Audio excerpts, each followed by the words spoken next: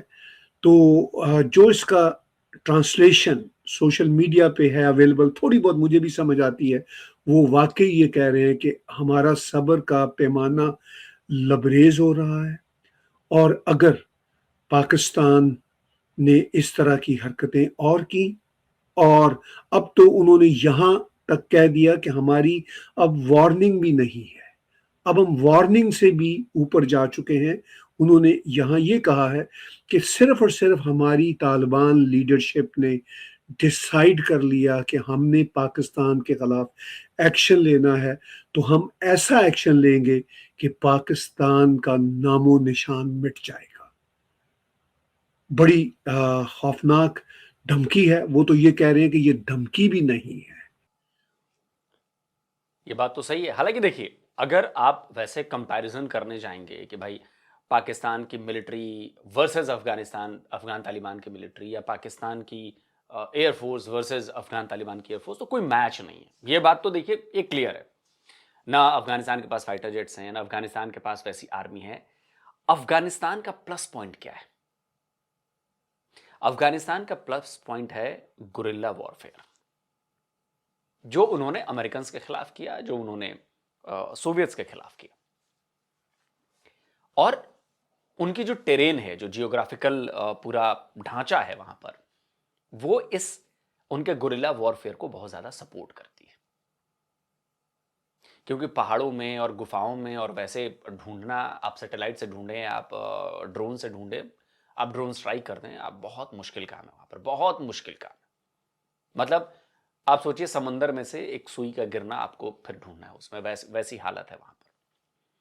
तो अगर offensive operations में अफगान तालिबान की तरफ से गुरिल्ला वॉरफेयर प्लस जो बॉर्डर है वहां पर आमने सामने की लड़ाई शुरू की जाती है, जैसा कि हमने अभी कुछ महीनों पहले भी देखा था कि चमन बॉर्डर पर उड़ा दिया उन्होंने। चमन बॉर्डर, वो दोस्ती का दरवाजा और वो सब दोस्ती का गेट जो है वो उड़ा दिया था।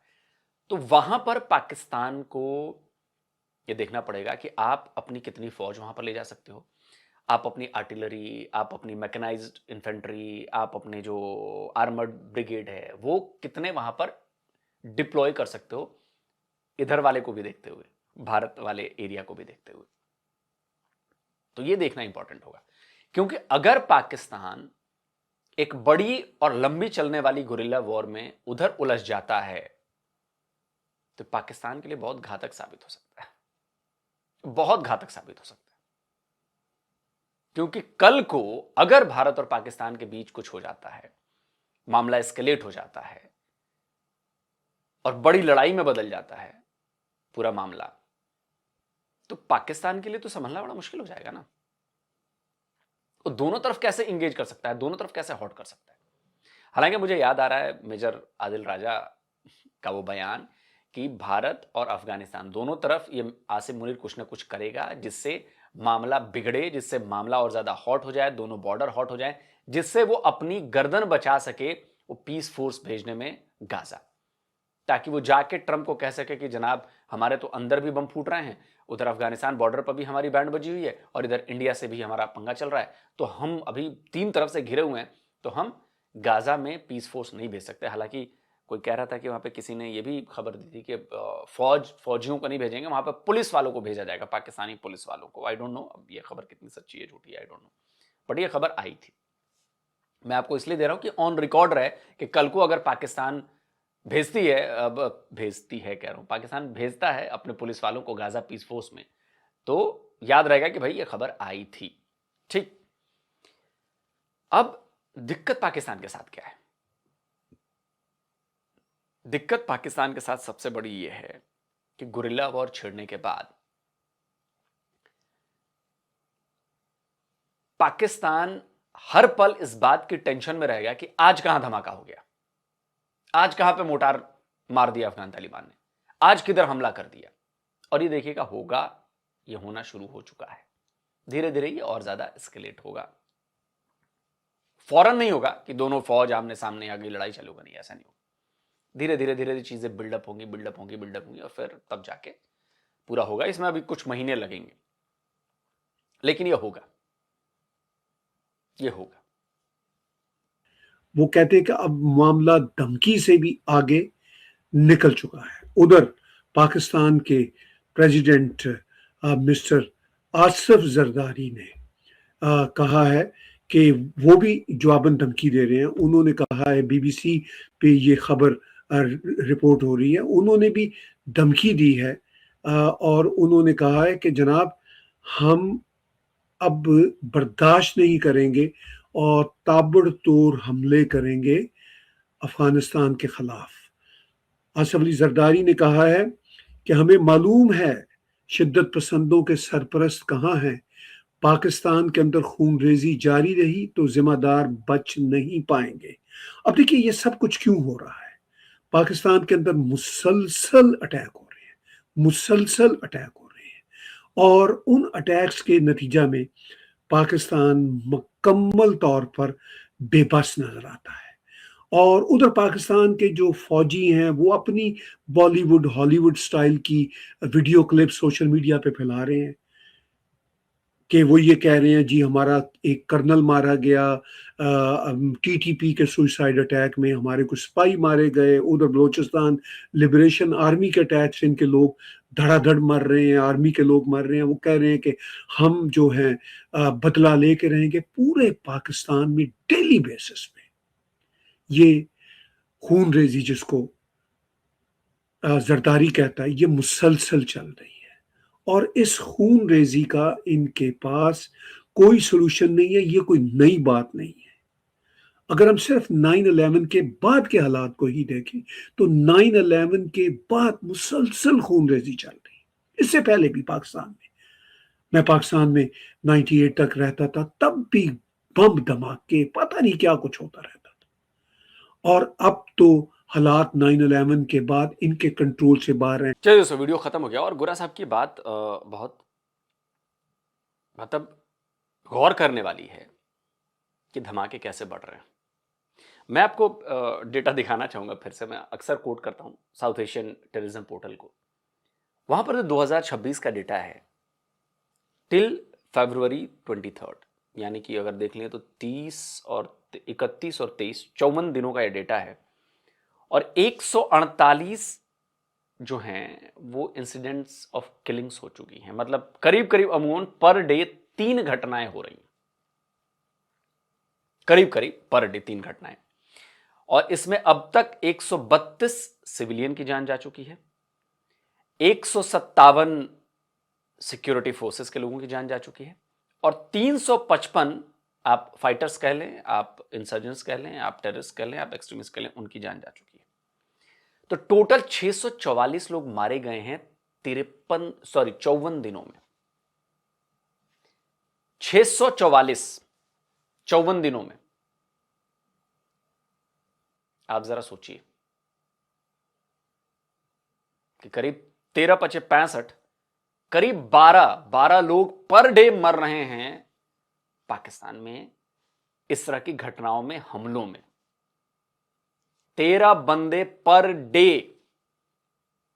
बाकी मर रहे की बात नहीं कर रहा मैं, एक्सीडेंट में मर गया वैसा नहीं, ये हमलों में 13 बंदे पर डे मर रहे हैं।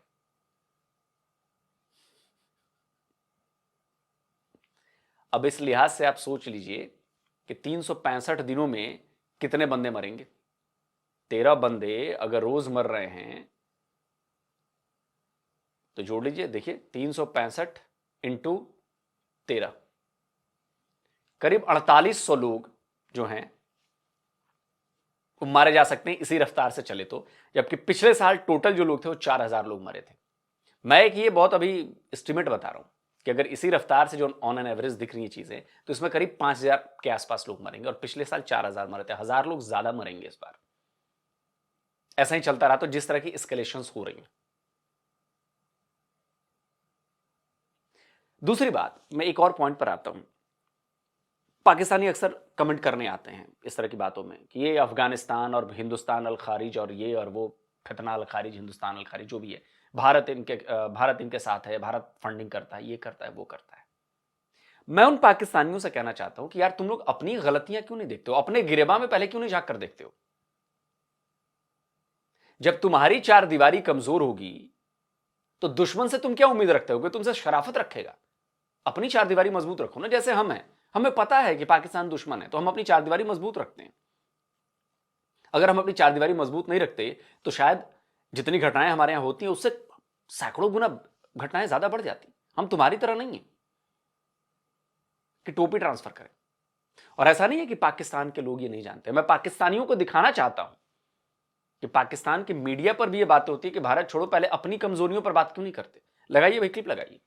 तो आज हमें ये मानना चाहिए, आज हमें ये तस्लीम करना चाहिए कि ये फेलियर सिर्फ अफगानों का फेलियर नहीं, ये पाकिस्तान का फेलियर भी है कि हमने एक हंसता बसता चलता फिरता जो मुल्क था उसके अंदर हमने इंटरवेंशन की 1970 की दहाई में, उसको एक खंडर बनाया, और उसके बाद फिर एक और इंटरवेंशन की, उसको मजीद खंडर बनाया, फिर एक और इंटरवेंशन की और उसको मजीद हमने पसमानदा किया, फिर एक इंटरवेंशन की और फिर एक इंटरवेंशन।